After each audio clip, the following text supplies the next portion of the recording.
devocional, el pastor José María Romo le tocaba dar el devocional y dio una palabra, dice, tengo el Salmo 84. Y cuando dijo Salmo 84, yo dije, Salmo 84. Y claro, yo ayer no tuve el tiempo de tocar acerca del Salmo 84. Y el Salmo 84 era parte de la enseñanza acerca del altar, el obrero y el altar. Señalo estos tres versículos. Fíjense, cuán amables son tus moradas, oh Señor de los ejércitos.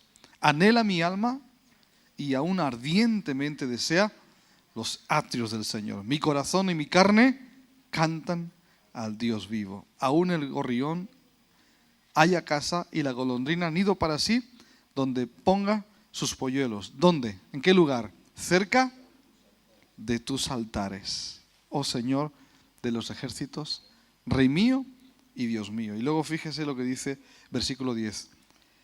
Porque mejor es un día en tus atrios que 1000 días fuera de ellos. Y aquí es el punto. Escogería antes estar a la puerta de la casa de mi Dios que habitar en moradas de maldad. Y recuerda esto, el altar es una decisión. Tienes que saber escoger dónde quieres estar. El altar es una decisión, no es un sentimiento, no es una emoción. El altar es una decisión. Tienes que escoger dónde quieres estar. Y lo mejor es estar en la presencia de Dios. Amén. ¿Cuántos dan gloria a Dios en esta noche? Bueno, yo no creo que estamos listos para recibir la palabra de Dios. Y una vez más con nosotros, un hombre que es como un padre, el pastor Ezequías. Pase, por favor. Ya saben que él es pastor del pastor Sidney. Él después va a ir el lunes a Irlanda para estar con él. Pastor también del pastor Marcelo, que está en Pastor Cucharo, que está en Dos Hermanas. Y un amigo y parte de nuestra familia. Está aquí hoy para volvernos a compartir el mensaje de la palabra de Dios, una enseñanza extraordinaria. Y me alegro de no ser un ponente para no tener que mencionar ninguna palabra en griego ni en hebreo, porque es un apuro total estar a su lado. Y va a estar interpretado por nuestro querido hermano Pastor Marcelo, con Marcelo Pinto, ya saben que tiene una pinta extraordinaria. Gloria a Dios. Bienvenidos. Bienvenido, Pastor Ezequías. Dios les bendiga. Gracias, obrigado.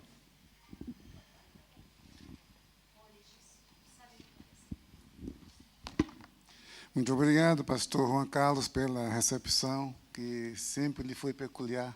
Muchas gracias, Pastor Juan Carlos, por la recepción. Siempre ha sido muy sincera. Eu costumo dizer que eu tenho uma família aqui na Espanha. Yo tengo la costumbre de decir que aquí tengo una familia en España. E para nós é uma alegria estar aqui convosco mais uma vez aqui em Madrid. Para nosotros es una alegría poder estar aquí con vosotros en Madrid. Na escola bíblica passada, minha esposa não pôde me acompanhar, En la escuela bíblica del año pasado, mi esposa, Pastora Ruth, no pudo acompañarme, mas dessa vez ela veio, porque ela sempre me acompanha, sempre viaja comigo. pero en esta oportunidad pudo estar conmigo, porque siempre está conmigo en los viajes. Trago saudações da igreja de Jundiaí.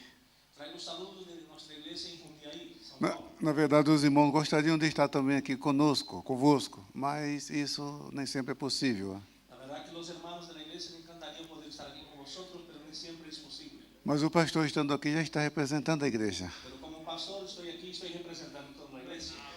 Então, meus irmãos, e como dizia a minha família e a família do pastor Juan, temos muita coisa assim em comum e essa amizade é de muito tempo. Mi familia y la familia del pastor Juan Carlos tenemos muchas cosas en común y esta amistad ya viene de muchos años. Meu primeiro contato com o pastor Juan Carlos foi em 97, lá em Jerez de la Frontera. La primera vez que me encontré con pastor Juan Carlos ha sido en Jerez de la Frontera en 1997. Em 97. E aí começou uma amizade duradoura que vai até a vinda de Jesus Cristo, se Deus quiser. Allí hemos empezado una amistad que espero que vaya hasta la venida de Jesucristo. Meus irmãos, minhas irmãs, o tempo é pouco e queremos aproveitar e vamos entrar já na palavra de Deus. Hermanos, no tenemos mucho tiempo y queremos aprovecharlo muy bien y queremos entrar ya en la palabra de Dios. Meu tema é sobre o obreiro e o seu preparo. Yo estaría hablando a ustedes sobre el obrero y su preparación. E também o obreiro e sua família, que serão as duas últimas palestras. Y también estaré hablando sobre el obrero y su familia, que serán las últimas ponencias, las últimas dos ponencias. São temas palpitantes, temas da atualidade, e quero parabenizar o Ministério da Igreja pela escolha desse tema. Los temas son muy importantes, son actuales, y quiero felicitar a los ministros de la iglesia por la elección de los temas. Parece que estou vendo ali o Juan, Mateus, é isso mesmo? Se não fosse, parece com ele, é ele? Sí. É ele mesmo. Muito bem, Juan, tenho muita alegria de te ver outra vez. Recebi um comunicado dele, olha, o português impecável, olha, meus parabéns, viu? Yo recibí un correo electrónico de Juan Mateo y está escribiendo portugués impecable. Muito bem. Então vamos ler 2 Timóteo, capítulo 3, Vamos a abrir nuestras Biblias en el segundo libro de Timoteo, capítulo de número 3, versículos 16 e 17. segundo libro de Timoteo, capítulo de número 3, versículos 16 y 17. Si podemos usar los versículos siempre aquí, porque nos ayudará mucho.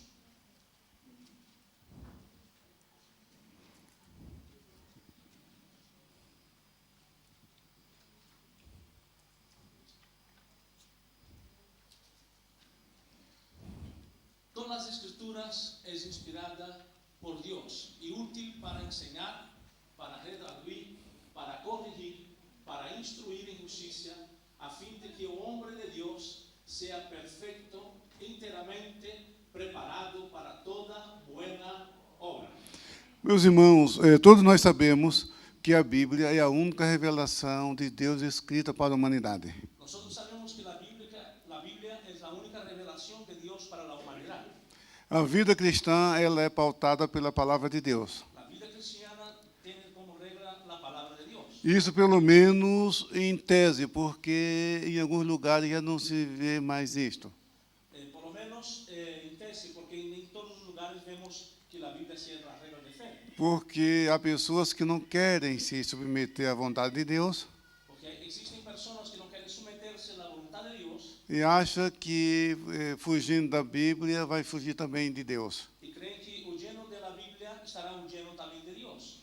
Há igrejas ditas cristãs que adotam um sistema doutrinário sem usar a Bíblia como a fonte inspirada, como autoridade final. Hay iglesias cristianas que dejaron de usar la Biblia como la fuente inspirada, ¿no? Y original. Porque o tema que nós vamos falar aqui, ele é bíblico e tem a sua base na Bíblia. Porque el tema que vamos a hablar en esta tarde es bíblico y su base está en la Biblia. Porque Deus, ele assume o seu compromisso com aqueles que têm compromisso com a sua palavra. Porque el compromiso de Dios es con aquellos que tienen compromiso con su palabra. Nós temos aqui, nesta primeira palestra, dois temas, o obreiro e temos também o preparo ou a preparação. En esta primera ponencia hablaremos sobre el obrero y también hablaremos sobre su preparación. Aqui na introdução nós temos, olha, o termo obreiro é de significado vasto, amplo no Novo Testamento. Vemos que en la introducción el término obrero tiene un significado amplio en el Nuevo Testamento. E se aplica praticamente a toda a atividade eclesiástica. Y es aplicado prácticamente en todas las actividades eclesiásticas. As igrejas no Brasil, quando promovem um trabalho envolvendo os obreiros, La iglesia en Brasil, cuando hacemos un trabajo que los obreros están involucrados, obreiro é um termo genérico que se aplica a todas as atividades da igreja. la palabra obrero es un término genérico que aplica a todas las actividades de la iglesia. Para o pastor, para o evangelista, para o ancião, o presbítero, para o diácono, para o professor da escola dominical e assim por diante. Ahí entran los pastores, los ancianos, los diáconos, los maestros de la escuela bíblica dominical, Os músicos, líderes de louvores e assim por diante. los músicos y también los líderes de la alabanza. Então veja que o termo obreiro se aplica a todo aquele que está empenhado na obra do Senhor, que trabalha na igreja. Por lo tanto, la palabra obrero está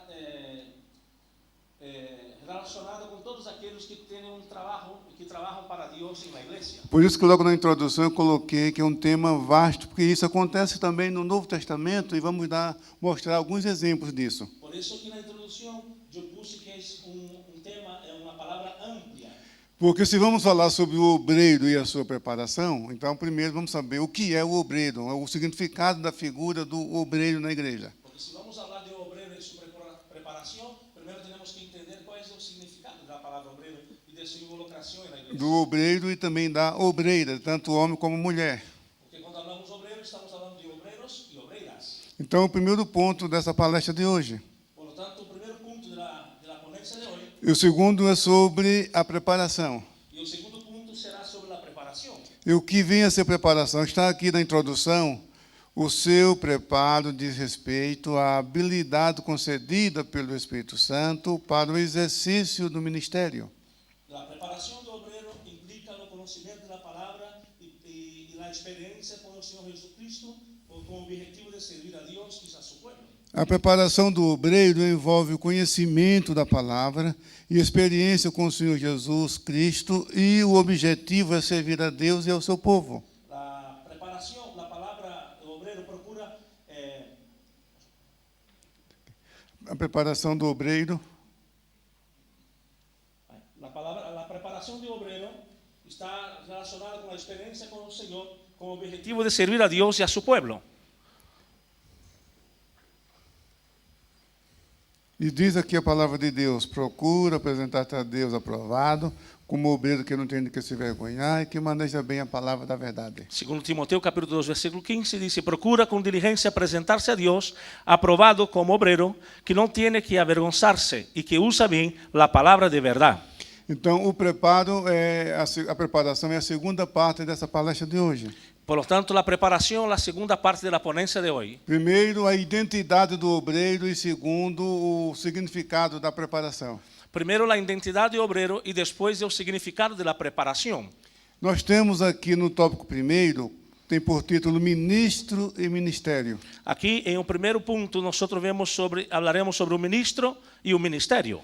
Porque ministro é dos termos também usado para o obreiro, só que é termo genérico, muito amplo. Porque ministro también se refiere a un obrero, pero es un tema un poquito más amplio. Eu não sei aqui na Espanha, mas no Brasil costuma-se muito usar o termo ministro ou ministério relacionado com a figura do pastor. Yo no sé aquí en España, pero en Brasil nosotros relacionamos la palabra ministro y ministerio con la figura de un pastor. Quando se fala na igreja, olha, fulano, ele foi ao ministério.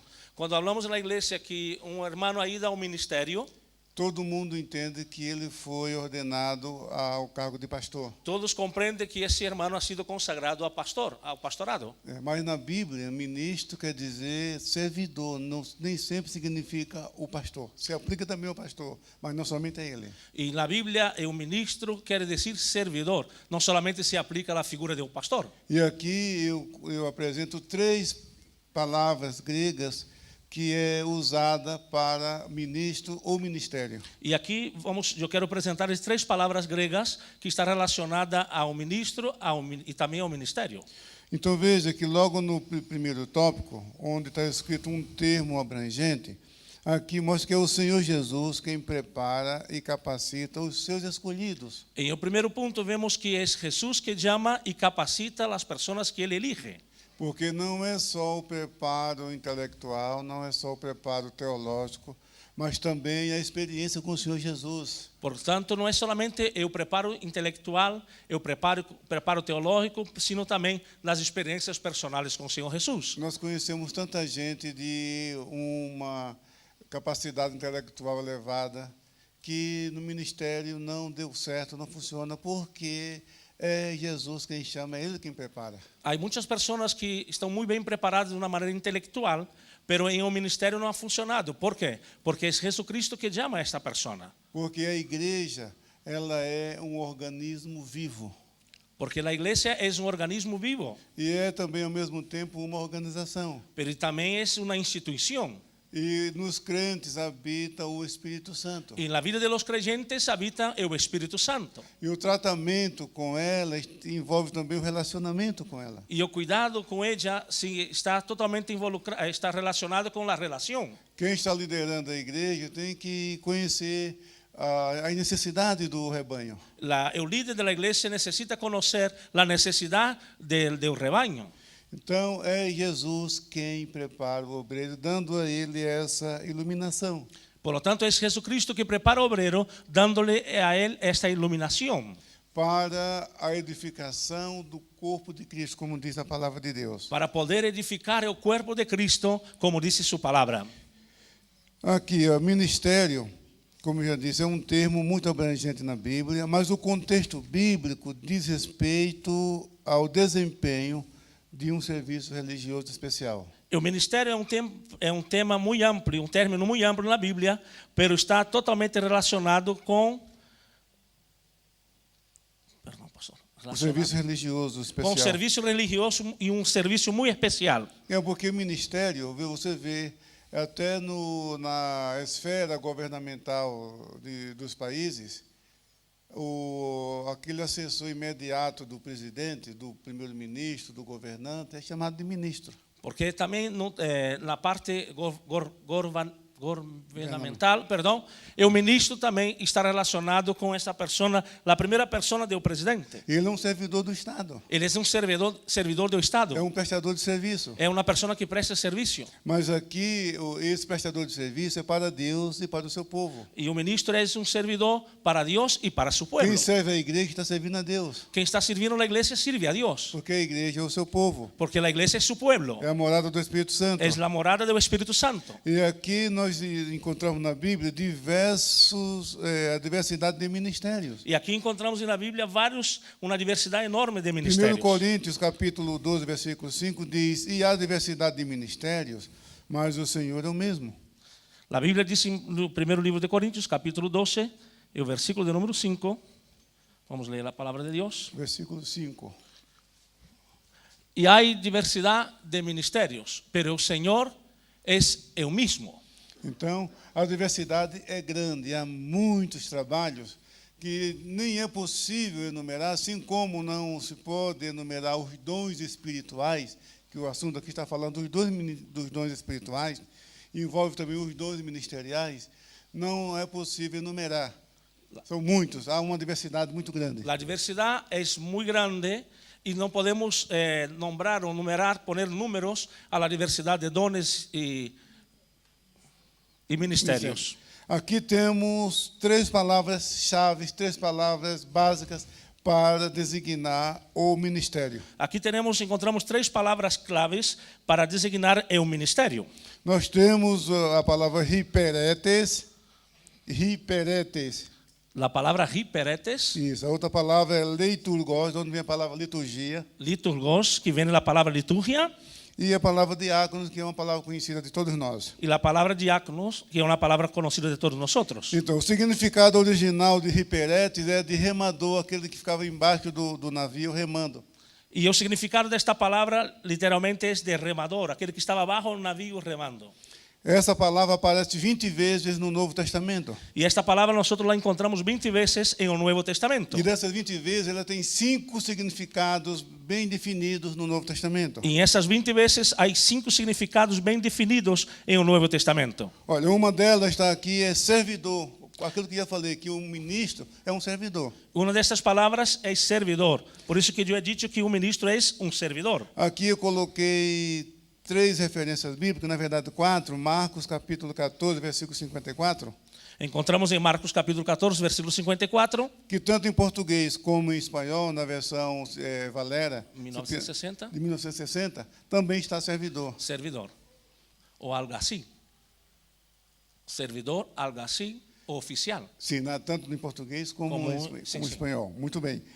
E João 7,32 também. Y en el capítulo de San Juan, capítulo 7, versículo 32, igual. Quando o Sinédrio mandou servidores para prender o Senhor Jesus. Cuando el Sinédrio envió a los servidores para Prender o Senhor Jesus. correr al Señor Jesús, para prenderlo. Isso, aí só que quando eles chegaram, nós se converteram, porque a palavra foi tão forte que eles já voltaram já crendo em Jesus. Y cuando llegaron allí, ellos se convirtieron porque la palabra ha sido muy fuerte y volvieron creyendo en el Señor Jesús. E lá está escrito que eram servidores do sumo sacerdote e do Sinédrio. Y allí estaba escrito que ellos eran servidores de los sumos sacerdotes y también del Sinédrio. Esse é um sentido da palavra. Da palavra hiperetes é servidor. Por lo tanto, uno de los significados de la palabra hiberete es un servidor. O segundo é oficial. El segundo también es oficial.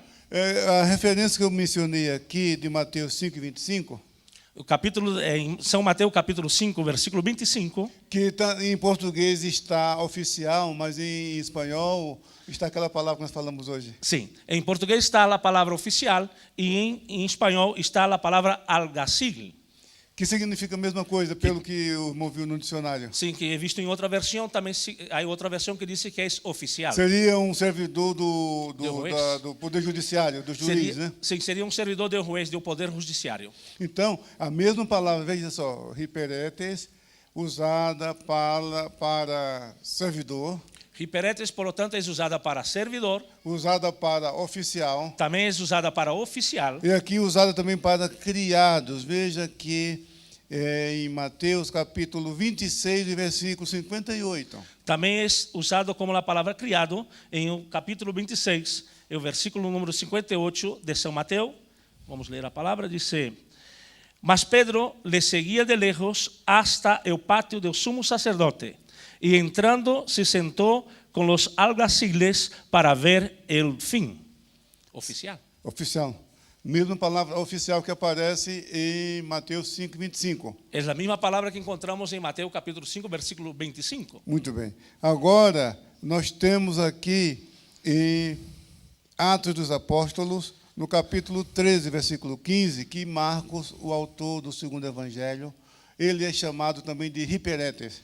Encontramos também em Hechos capítulo 13, versículo 15, que Marcos também é reconhecido como hiperete. Em português está como cooperador, em espanhol que está um pouco diferente. Como está em espanhol? Em português vemos que está escrito cooperador. Agora vamos ver o que nos diz em Hechos capítulo 13, É porque versículo... no Brasil nós temos uma equipe de obreiro Em Brasil temos um equipo de obreiros, que nós diríamos que seriam assim aspirantes ao ministério. são pessoas que estão sendo preparadas para o ministério, são aspirantes que aspiram, que anelam o ministério. Eles vêm antes dos diáconos. Por lo tanto, eles vêm antes do diácono.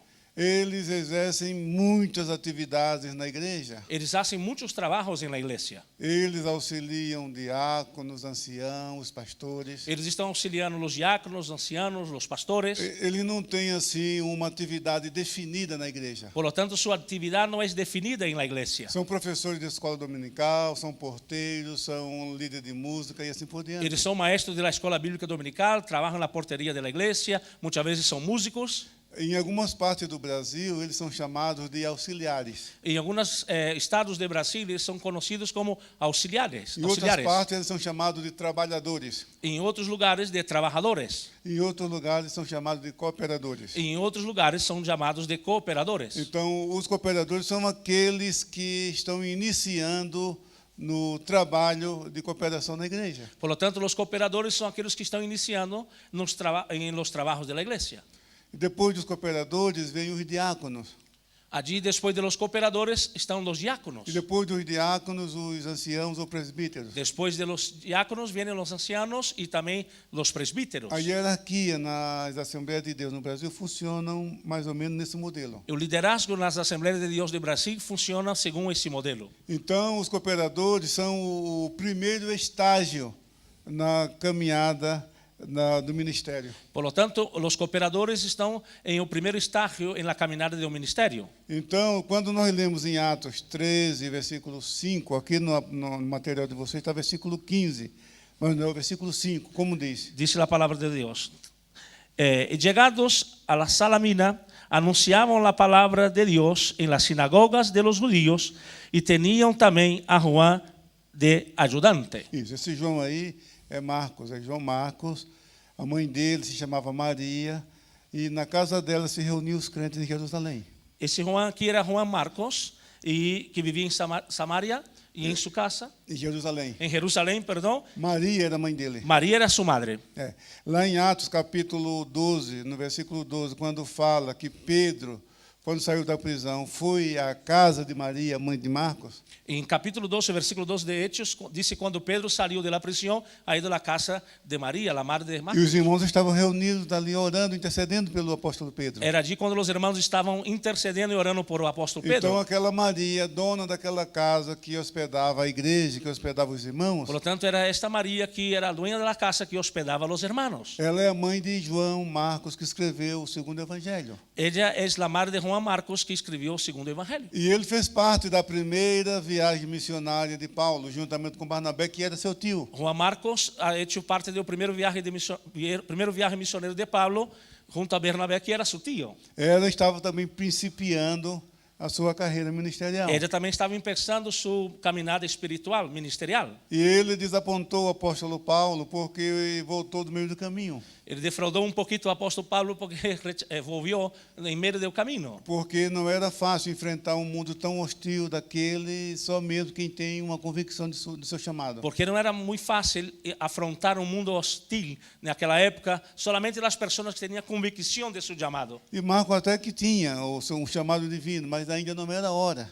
Marcos tenía un llamado divino, pero todavía no era el momento. Se a gente lê o Novo Testamento, mais na frente a gente encontra o papel de Marcos na obra missionária, na obra de Deus. Si seguimos leyendo, encontramos un papel importante de Juan Marcos en la obra misionera y en el trabajo de Dios. E essa herança que ele deixou para a cristandade, que é o evangelho que leva o seu nome, fala por si só. Y su herencia, cuando dejó su evangelio, el evangelio escrito, ya habla por sí propio. Mas no começo ele talvez tenha se antecipado, assim como aconteceu com Moisés lá no Egito. Quizás en el principio se adelantó un poquito como ocurrió con Moisés en Egipto. Porque o que acontece muitas vezes é que a pessoa tem um chamado divino. Lo que pasa es que muchas veces las personas tienen un llamado divino, E só que não sabe discernir o tempo. pero no saben discernir el tiempo. Uma vez uma irmã chegou na igreja, Una ocasión una hermana llegó en la iglesia na época quando o pastor Martins Garcia liderava a missão. cuando el pastor Martínez era el líder de misiones. A irmã chegou e disse: pastor, eu quero falar com o irmão. Ela, pois não, minha irmã, pode falar. Y una hermana llegó al pastor Martín y dice, quiero hablar con un hermano. Entrou na sala dele e falou de todos os seus planos e projetos e do seu chamado. Y entró en su despacho y habló de todos sus planes y proyectos. Dice, yo tengo un llamado. Falou: não fala, o senhor vai só me ouvir. Pois não, minha irmã, pode falar. Y la hermana dijo, usted no hable, no diga nada. Usted solamente me oirá. Depois que ela contou todo o seu projeto e a sua visão e o seu chamado, Después de que la hermana compartió su visión, su proyecto y su llamado, falou para ele: o senhor não vai falar nada?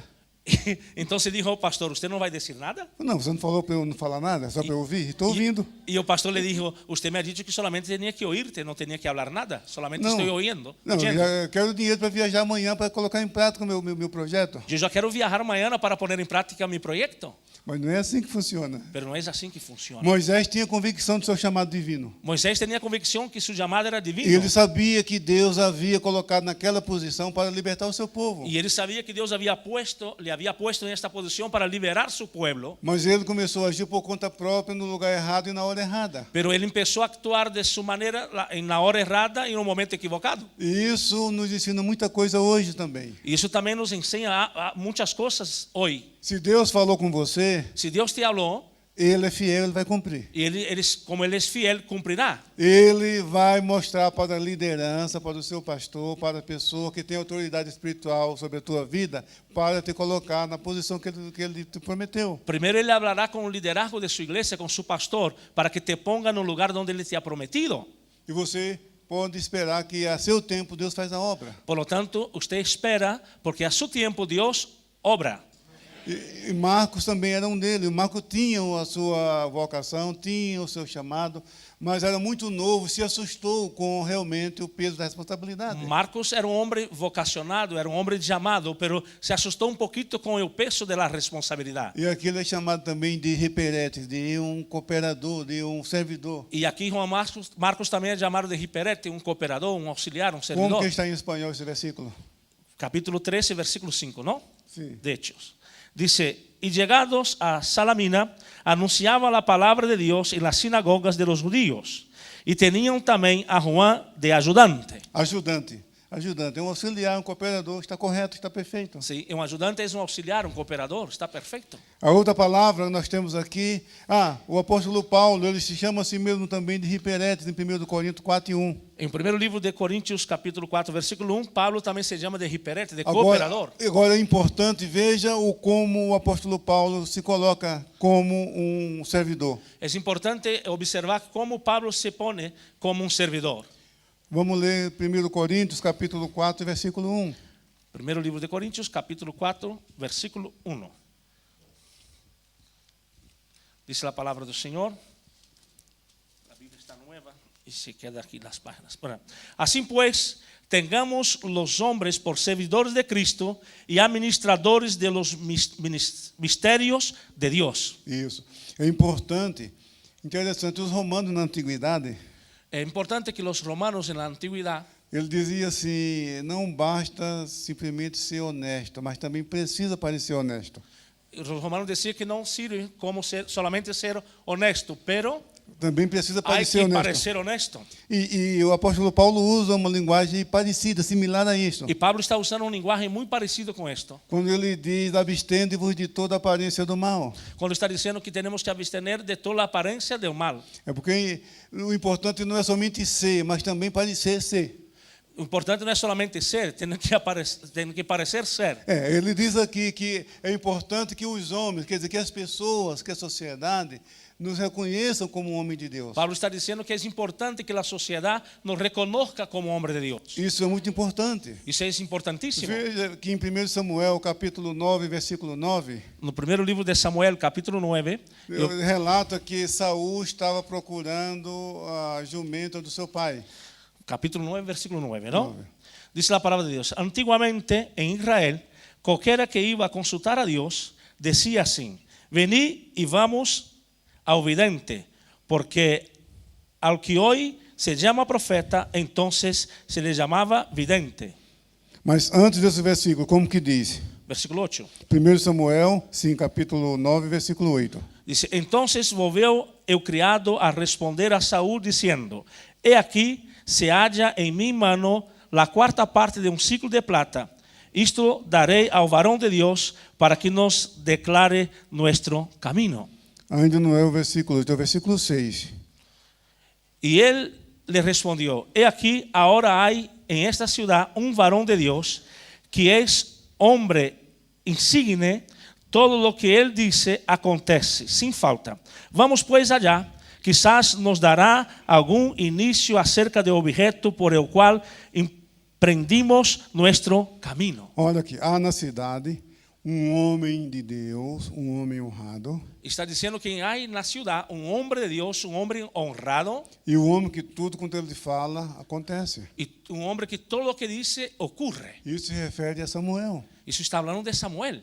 E é assim que a população vê o pastor da igreja, o líder eclesiástico. Es así que la gente ve el pastor de la iglesia, el líder eclesiástico. E não precisa somente ser o pastor da igreja. Se é um líder da igreja, isso é importante. Él no necesita ser solamente el pastor de la iglesia, él necesita ser el líder de la Eu iglesia. conheci um irmão que era diácono da igreja. Eu acho que nem diácono ele era, devia ser um cooperador. Yo conocía a un hermano que no era diácono de la iglesia, pero claro, yo creo que no era diácono, era un cooperador. Eu era criança, Yo era un niño, mas eu me lembro que ele era mais conhecido do que o pastor da igreja, pero yo me acuerdo que la gente le conocía más do que el propio pastor de la iglesia, por causa da sua fidelidade. Estava em todos os cultos. por causa de su fidelidad. Ese hermano estaba en todos los cultos. Tinha uma família numerosa, eu acho que uns 9 a 10 filhos. Su familia era una familia numerosa, tenía 9 Eu o me 10 lembro, eu era hijos. criança, ele ia para a igreja a pé, ele ia na frente e aquela fileira de filhos atrás acompanhando. Y yo era un niño y él iba para la iglesia y venía detrás de él una cola, le acompañaba sus hijos. Muito conhecido. Era un hombre muy conocido. Ele hoje é falecido. Hoy ya descansa en el Alguns Señor. de seus filhos moram hoje em São Paulo. Algunos de sus hijos hoy viven en São Paulo. Então, era o testemunho dele. Era su testimonio.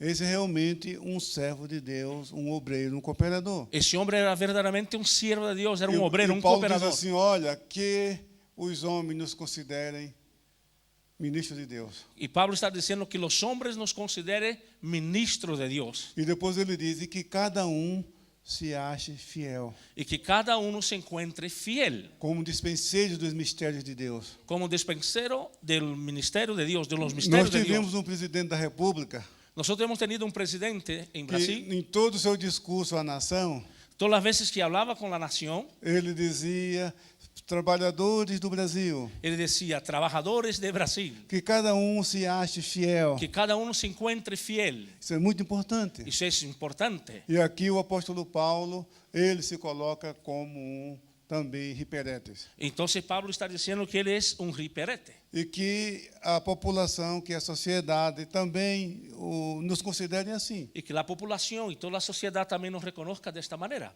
Então, quem tem responsabilidade na igreja, tem responsabilidade na família, responsabilidade na sociedade. Por lo tanto, quien tiene responsabilidad en la iglesia tiene que ser responsable en medio de su familia y también en la sociedad. Isso é muito importante. Eso es importantísimo. Então, nós temos a palavra seguinte: Entonces encontramos la siguiente palabra. o leiturgos, da onde vem a palavra liturgia, como disse. Viene la segunda palabra, liturgos, que viene de la palabra liturgia.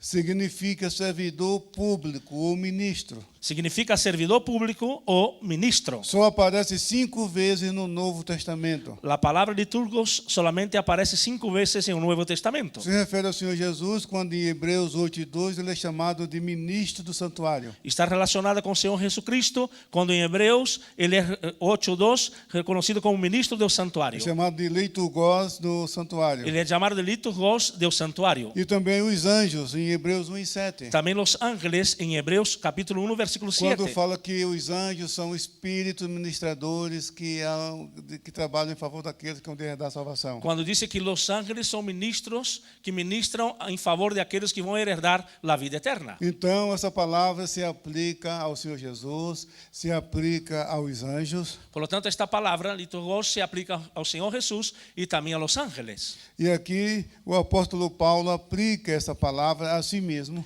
Y Pablo también aplica esa palabra a sí mismo. Em Romanos 15:16, En Romanos capítulo 15, versículo 16. Vamos a leer Romanos capítulo 15, versículo de número 16.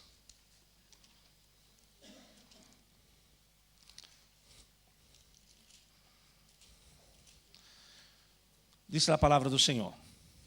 Capítulo 15, versículo 16. Para ser ministro de Jesucristo a los gentiles, ministrando el evangelio de Dios, para que los gentiles les sea ofrenda agradable, santificada por el Espíritu Santo. então Paulo se apresenta aqui como ministro de Jesus Cristo e usa o termo leiturgos. Então veja, ele usa o termo hiperetes para ministro, para se referir a si mesmo, e também o termo leiturgos. Pablo se presenta en ese versículo como liturgos y también usa la palabra en liberete como Ministro, ministro e agora a palavra leiturgos também como ministro. y también usa la palabra liturgos también como ministro. E a mesma palavra que em hebreu se aplica ao Senhor Jesus. Y también es la misma palabra que en hebreo está siendo aplicada al Señor Jesús. E aqui ele aplica essa palavra também a Epafrodito, que é companheiro de ministério. Y él también aplica esa palabra Epafrodito, que es un compañero de su ministerio. Isso, que em Filipenses, no capítulo 2, versículo 25, Paulo louva a Deus pela cura de Epafrodito. En Filipenses capítulo 1, Capítulo 2, capítulo 2, versículo 25, él está alabando a Dios por la sanidad de Epafrodito. Mas não somente em português, mas também em espanhol, parece que não é traduzido como ministro. Filipenses capítulo 2, versículo 25. Mas lá está leiturgos no grego. Por favor, si puede poner aquí que la Biblia está nueva, está Filipenses 2, 25. Dice la palabra del Señor. Mas tuve por necesario enviarlos a Epafrodito, mi hermano y colaborador y compañero de milicia. Colaborador, tá perfeito. Então, um obreiro, cooperador, auxiliador. Un cooperador, un obrero, una persona que auxilia.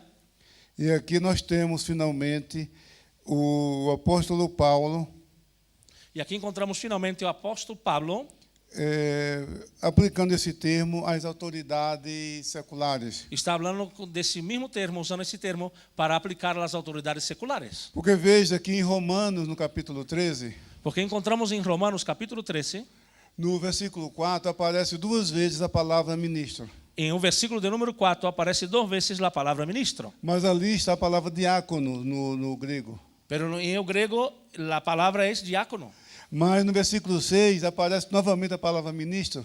Y no versículo 6 vuelve a aparecer la palabra ministro, Mas lá está liturgos. pero allí está, se encontramos liturgos. Então veja, as 5 vezes que liturgos aparece no Novo Testamento, Por lo tanto, las 5 veces que aparece la palabra liturgos no Nuevo uma Testamento, vez se aplica a Jesus, una vez está aplicándose a Jesús, outra vez aos anjos, otra vez a los ángeles, outra vez o apóstolo Paulo aplica a si mesmo, otra vez Pablo aplica a sí mismo, outra vez se refere a Epafrodito, otra vez está hablando a Epafrodito, e agora está se referindo às autoridades políticas, às autoridades y governamentais. ahora está se refiriendo a las autoridades gubernamentales. Perdón. Muito bem. E finalmente temos aqui a palavra diáconos, Y encontramos aquí por último la palabra diácono, que é também uma palavra abrangente.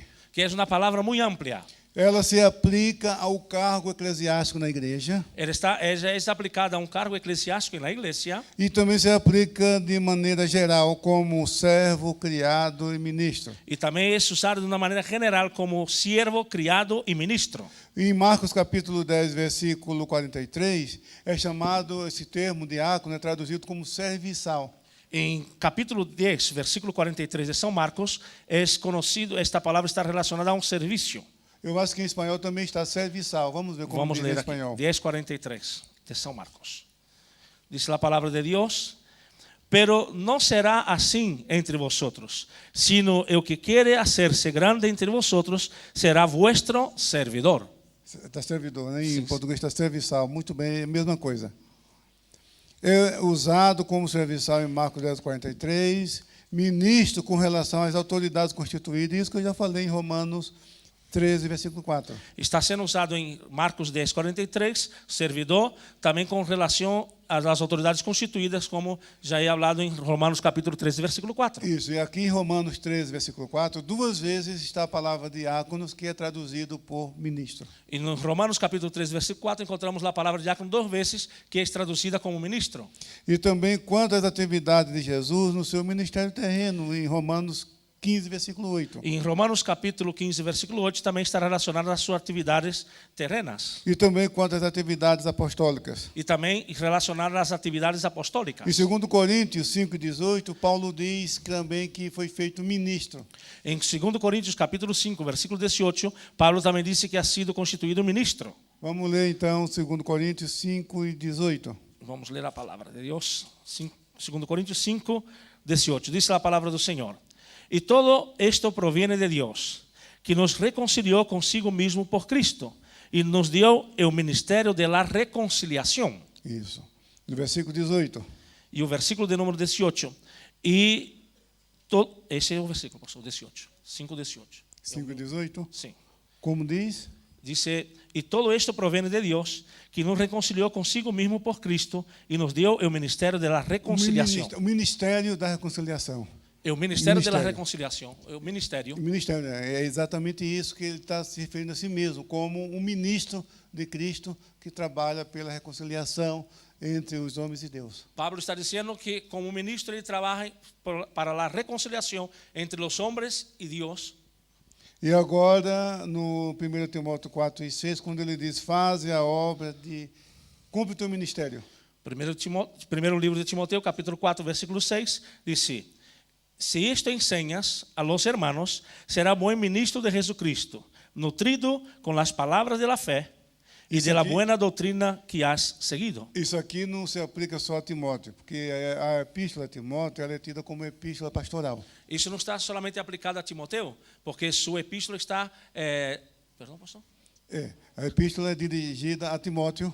A epístola está sendo dirigida a Timoteo. O objetivo é instruir no exercício ministerial. E o propósito é orientá-lo no serviço ministerial. Porque as duas epístolas de Timóteo Porque as duas epístolas de Timoteo e a epístola de Tito, Y la epístola de Tito, ela foi posteriormente chamada de epístolas pastorais. y ellas fueron conocidas un poquito más adelante como epístolas pastorales. Embora a palavra pastor não apareça nenhuma vez nessas epístolas, Aunque no encontremos la palabra pastor en esas epístolas, mas o ensino é para instrução aos pastores, aos líderes. mas el propósito es que la enseñanza está relacionada con los pastores y a los líderes. E Paulo sentia na pele o que é ser um pastor de ovelha, pastor do rebanho. Y Pablo sentía en su piel el peso de ser un pastor de un rebaño. Veja que há um fato curioso na introdução dessas epístolas. Hay algo muy curioso en la introducción de esas epístolas. Quando ele usa a expressão graça e paz da parte de Deus, que é uma saudação comum nas epístolas paulinas. Cuando Pablo usa un saludo, gracia y paz de la parte de Dios, que es algo común en las Se epístolas, você ler em Romanos, nas epístolas aos Coríntios, em Gálatas, Filipenses, Colossenses, assim por dentro, e todas elas, si leemos en Romanos, Corintios y Filipenses, en todas ellas, ele saúda as igrejas com essa expressão graça e paz da parte de Deus, ou alguma frase parecida. él está saludando a la iglesia con la palabra gracia y paz de la parte de Dios o con algo muy parecido. Mas veja que em Timóteo e Tito ele diz graça, paz e misericórdia. E é para ter misericórdia mesmo, viu, pastor? Sí, y en Tito él está diciendo, usando la palabra gracia y paz y misericordia. Não somente em Tito, mas também em Timóteo. Pero también en Timoteo. É porque precisa realmente de misericórdia, Porque porque não é simples, não é fácil. Necesitamos de misericordia porque no es fácil. Uma vez eu vi uma pessoa dizendo, não, ser pastor é fácil, é ficar em casa no telefone, atendendo telefone. Una vez alguien me dijo que ser pastor es muy fácil, solamente estar en casa atendiendo las llamadas. Não tem a mínima ideia do que significa ser pastor. Esa persona no sabe o significado de ser un pastor, Por isso que falou uma bobagem dessa. porque por eso ha dicho algo como esto. Então, aqui nós temos o ministério de Timóteo. Aquí encontramos el ministerio de Timoteo. E ele fala para que, olha, fazendo isto, você será um bom ministro de Cristo. Isso se refere a todos que ocupam cargo de liderança na igreja. Y esta palabra dice, haciendo esto tú serás un buen ministro de Dios. Eso está relacionado con todos aquellos que ocupan un cargo en la iglesia. E o próprio Jesus aplicou também esse termo diácono a si mesmo. Então, Jesus é o nosso diácono também. Jesús aplicó esta palabra diácono a sí mismo. Por Vamos lo ver tanto, como diz em Lucas 22 e 27? Jesús aplicó esta palabra en sí mismo, entonces Jesús es nuestro diácono. Vamos a ver en Lucas, Por capítulo. isso, meus irmãos, que eu me considero também como diácono da igreja. Por eso yo me considero un diácono de la iglesia. Porque se eu sirvo a Deus e ao seu povo, então eu sou um diácono também da igreja. Porque si yo sirvo a Dios y a su pueblo, yo también soy un diácono en la iglesia. Olha o que Jesus Lucas. disse. Lucas 22 e 27. Lucas capítulo 22, el versículo de número 27, dice la palabra del Señor. Porque, ¿cuál es mayor, el que se sienta a la mesa o el que sirve?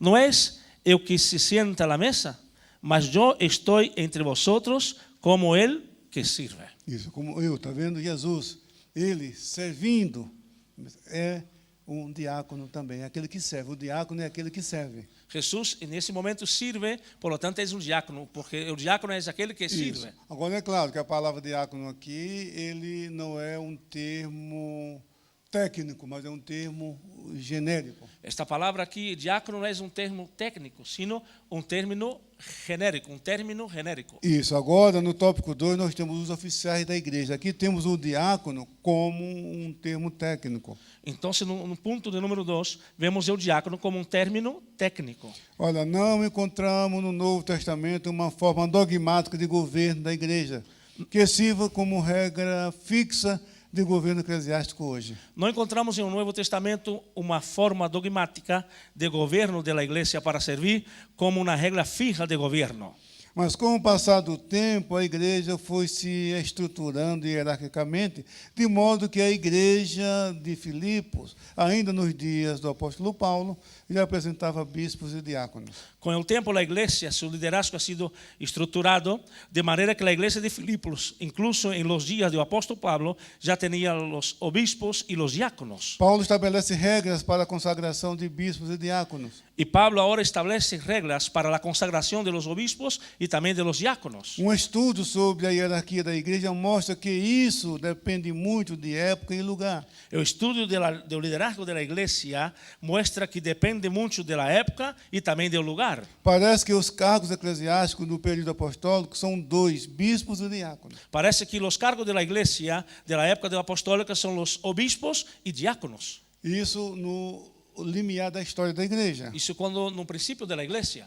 E aqui nós temos esses dois nomes muito comuns no Novo Testamento. Aqui encontramos esses dois nomes muito comuns no Novo diácono Testamento. e o bispo. Diáconos e obispos.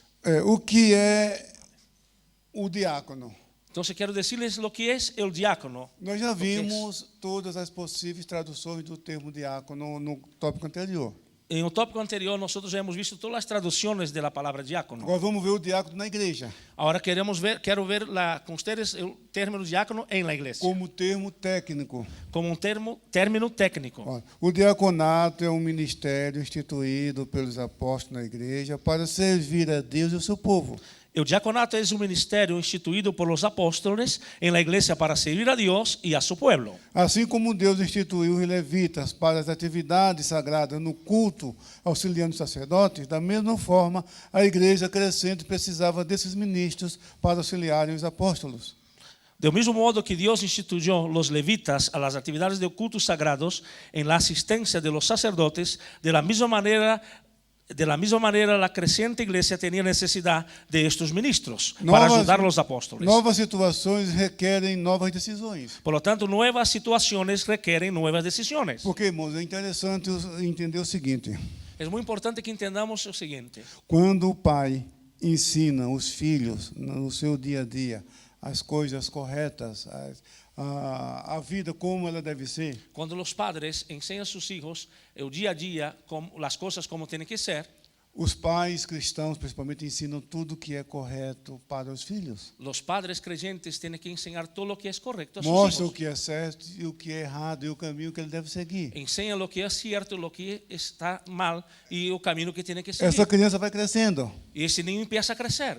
Vai chegar uma hora que ela vai se emancipar do seu lar, vai se casar, vai construir uma nova família. Vai chegar um momento que ele terá que sair de sua casa, se casa e vai constituir uma família. É uma nova experiência. É novo tempo, uma nova experiência. Mas vai chegar um ponto Pero chegará um momento que ele vai se encontrar com algo novo. que ele se encontrará com algo novo. Olha, meu pai, minha mãe não tiveram a oportunidade de me ensinar isso agora. E ele vai dizer, meu padre e minha madre não tiveram a oportunidade de ensinar-me. E agora? E ela vai precisar tomar uma decisão. E ele chegará um momento que terá que tomar uma decisão. Mas essa decisão Pero esta decisão vai ser baseada vai estar basada naquilo que ela aprendeu, naquilo que essa pessoa tem na sua vida. em todo o que ela aprendeu, em todo o que ela tem em sua vida. Então, essa experiência que essa pessoa teve na casa com o papai e com a mamãe Por lo tanto, a experiência que ha tenido em sua casa com seu papá e sua mamá vai dar as condições para que ela tome uma decisão correta. le dará as condições para que suas decisões sejam corretas. Olha, aqueles discípulos tiveram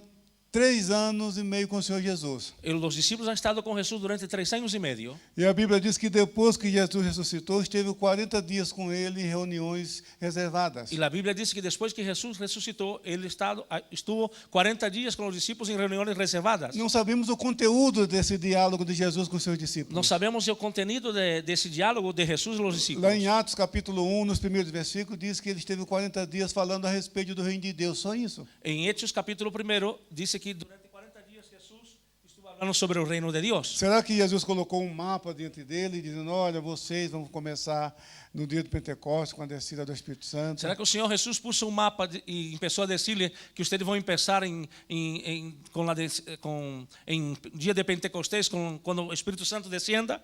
E depois vocês vão ter essas dificuldades apresentando detalhes? Não foi assim que aconteceu. E Jesus começou a dizer que sobre suas dificuldades e os detalhes, não ha sido assim. Não. Os apóstolos foram apanhados de surpresa com a primeira crise que sobreveio à igreja. Os apóstolos lhe correram de surpresa a primeira crise da igreja. Olha, as viúvas dos gregos, elas são desprezadas no ministério cotidiano.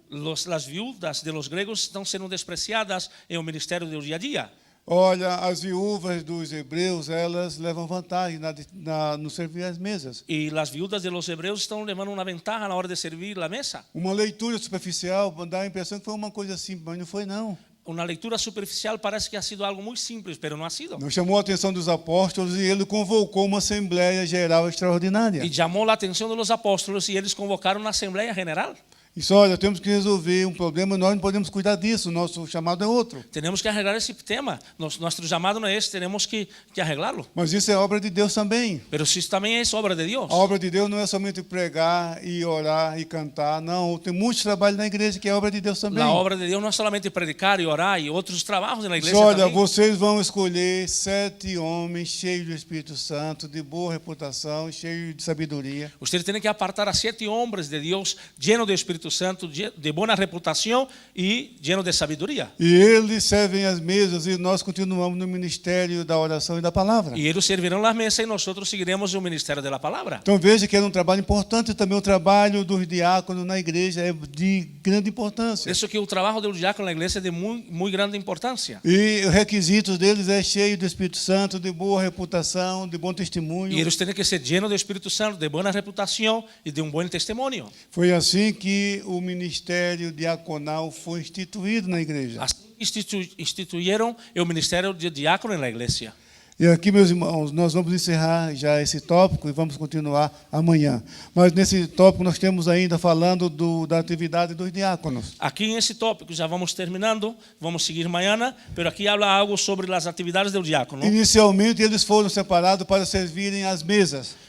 A princípio eles foram separados para servir la mesa. É o que diz aqui em Atos dos Apóstolos, no capítulo 6, versículo 5. En Hechos, capítulo 6, el versículo de número 5, Diz que Estevão e Filipe estavam entre os 7 diáconos. dice que Esteban y Filipe estaban entre los 7 diáconos. Interessante que o texto de Atos dos Apóstolos, do capítulo 6, versículo 1 ao 7, Interesante que no capítulo 6, versículo 1, de 1 ao 7, es interesante. aqui não diz com todas as letras que aqueles 7 irmãos foram separados para servir como diáconos. Aquí no dice que en ese texto que todos los hermanos han sido separados para ser diáconos. Mas o verbo servir, diaconein, aparece repetidas vezes nesse pequeno trecho. Pero el verbo servir, diaconei, aparece varias veces en ese texto. Por isso que desde o princípio da história da igreja se diz que ali foram separados os primeiros diáconos da igreja. Por eso desde el principio, do inicio, dicen que fueron separados los 7 diáconos de la iglesia. Mas veja, Filipe era um deles. Filipe era um de ellos. E Estevão também era um desses 7. Y Esteban también estaba entre los 7. Como diz o versículo 5. Capítulo 6, versículo 5. Agradó la propuesta a toda la multitud y eligieron a Esteban, varón lleno de fe y del Espíritu Santo, a Filipe, a Prócoro, a Nicanor, a Timón, a Parmenas y a Nicolás, prosélito de Antioquía. Interessante. Todos esses 7 têm nomes gregos. Interesante, todos los 7 tienen nombres O griegos. nome de todos eles é nome grego. Los nombres de todos son griegos. Isso mostra Es griego. transparência.